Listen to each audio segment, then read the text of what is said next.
Hello everybody and welcome to another quick video here at the South Coast GT 2014. It's now somewhere between round 5 at the moment. I've lost track of the day. We had a busy round 4, some issues to sort out when we came in, so we didn't quite get a video to you. Hopefully following our quick chat here, you had to see some actions from the tables from both 4 and 5, and also the painting nominations for the weekend. There's some consolidated coverage on our Heel and Hammer Instagram, and the username is Heel and Hammer. Hopefully you'll be able to see some more shots there, but there's some, you've got them all in the video.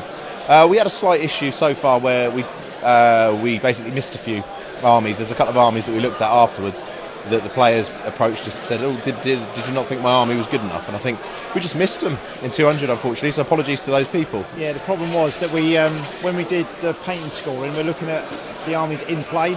So some armies are kind of all over the place, dead piles, and you don't really appreciate how they look set up. So, I mean, it's our mistake.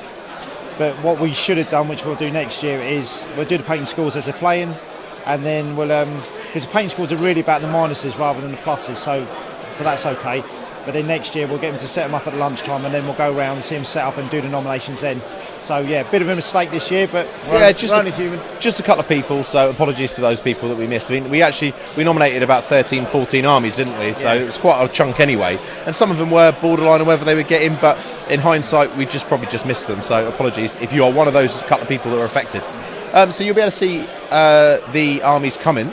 Obviously, we haven't made a decision yet in terms of who's going to get the prizes. At this event, there's 3 judged-only prizes for painting, and one fourth prize called Coolest Army, which gives us a bit of leeway to pick something we think it might not be technically the best army, but it's just awesome and really nice. So we've had a lot of discussions on this, haven't we, as we do every year? Yeah, last year was... the last 2 years actually was pretty straightforward. We kind of got it down to 4 armies and then whittled it down, so it was fine, wasn't it? This year we're rattling between 5 armies, and me, you and Russ can't decide.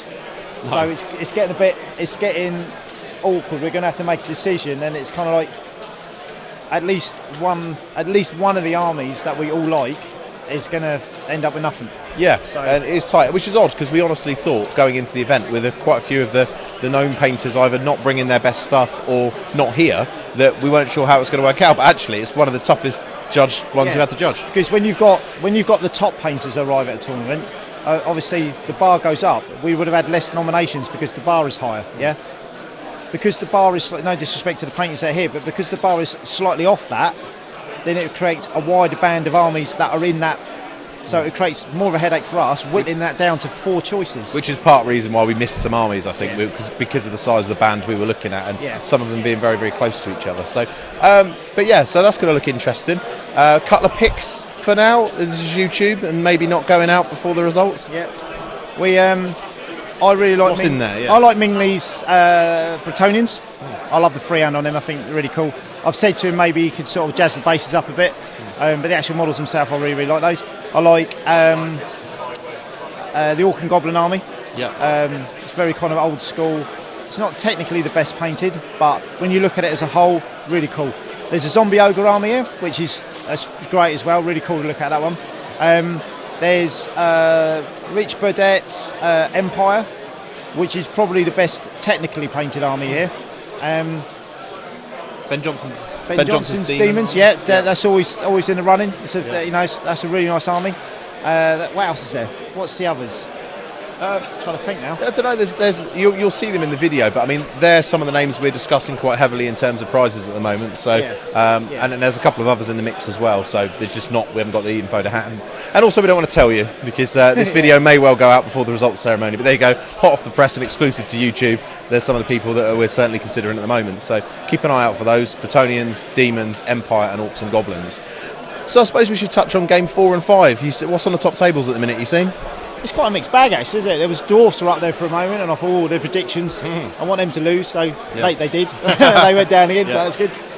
Warriors were on the top table. Yeah, they still are. They still are, so called it. Not hard to do. Vampires were doing well for a bit. The guy out of your army, they were doing well for a bit, and he slid down a bit. Yeah, it's a bit of a mixed bag there actually. It's been quite interesting because we've Simon Howarth.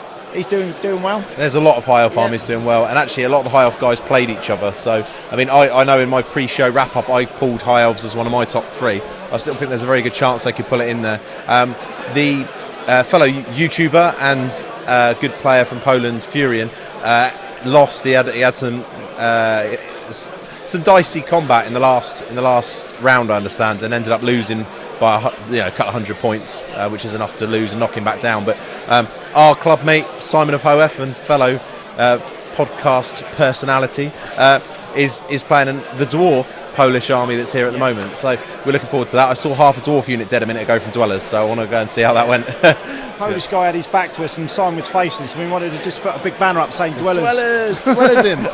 But yeah, so it'll be interesting to see how that goes. But we had a good time last night drinking with a couple of the guys from Poland, and I'd quite like to see one of those guys up there as well. So it was an interesting chat actually, because there's a massive cultural difference in style of play. And getting to talk to them, you really understand that they see Warhammer from a completely different perspective that we do. It's more about the numbers game. It's more about statistics, percentages. Where it's kind of to us, it's like, well, you play for fun until you get good at it. Yeah, simple as that. Yeah, it's a really good conversation. They analyse every little part of the game, every part of it. We've actually got an interview, which I'm hoping is usable. It's quite loud in the hall yesterday, which will hopefully demonstrate what we're talking about, and that's going to be in the main podcast. But yeah, that was good. The other cultural difference I've noticed is their real dislike for True Line of Sight. They can't work it out. It doesn't work. I don't understand. It's like I've judged I don't know how many 8th edition tournaments because we play True Line of Sight all the time. You just don't. There is no problem. It just doesn't occur. You get the odd thing where it's like, can this guy see this? And I'm talking. I've probably had 3 or 4 since 8th edition's been out. So I'll sat 4 years odd, so it really isn't a problem if you play it all the time and you accept it for what it is. So, but yeah, interesting to hear the thoughts from other people on that. So that was good. Anything else that's jumped out at you, Wayne? No, I mean it's been a really good-natured weekend, as it always is. We've had no issues with players, to be honest. We've not had to yellow card anyone. It's been all right. It's been good. Yeah. It's flowed, I've got no complaints really. No, I mean Twitter users may have seen there was a little bit of an incident last night, but it wasn't actually to do with. Nothing to do with it was some locals who were drunk, decided to have a little thing to say to a few people leaving the tournament, but that was nothing to do with actual the play on the tables. The play on the tables has been exemplary so far. We've not got involved in any rules queries, shouting or anything at the moment, and it is round 5. So normally, actually, I'd say it's been the easiest one to referee. I've hardly been asked anything that's any complicated. I've had no debates. I've had no one sulking with me over anything. It's been good. So long may it continue.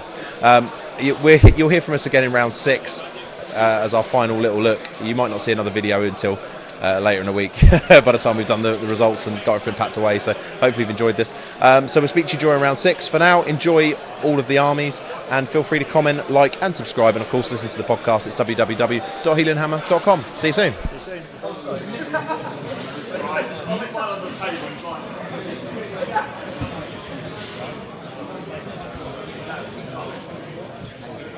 Look at this, the square suit. It's a really beautiful shirt. I love it. If I say that's what I saw and this one's quite good too. This guy here, you can see the meniscus, the line of the water and the bottles and all sorts of stuff. I think the freehand on this banner. Whose army is this? Rich Deck.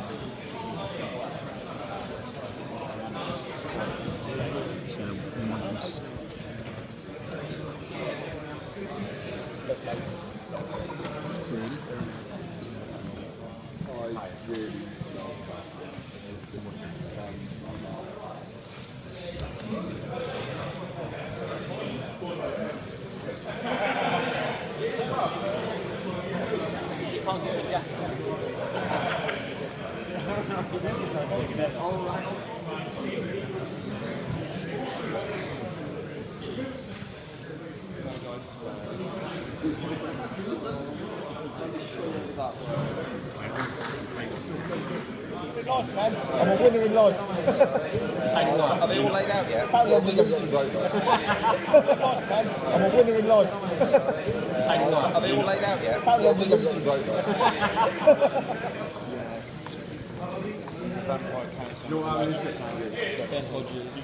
Oh, another one, yeah. Yeah, they're fighting.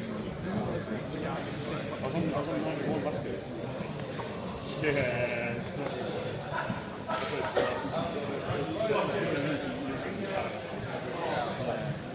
Hey, some people will tell you about the lead. Yeah.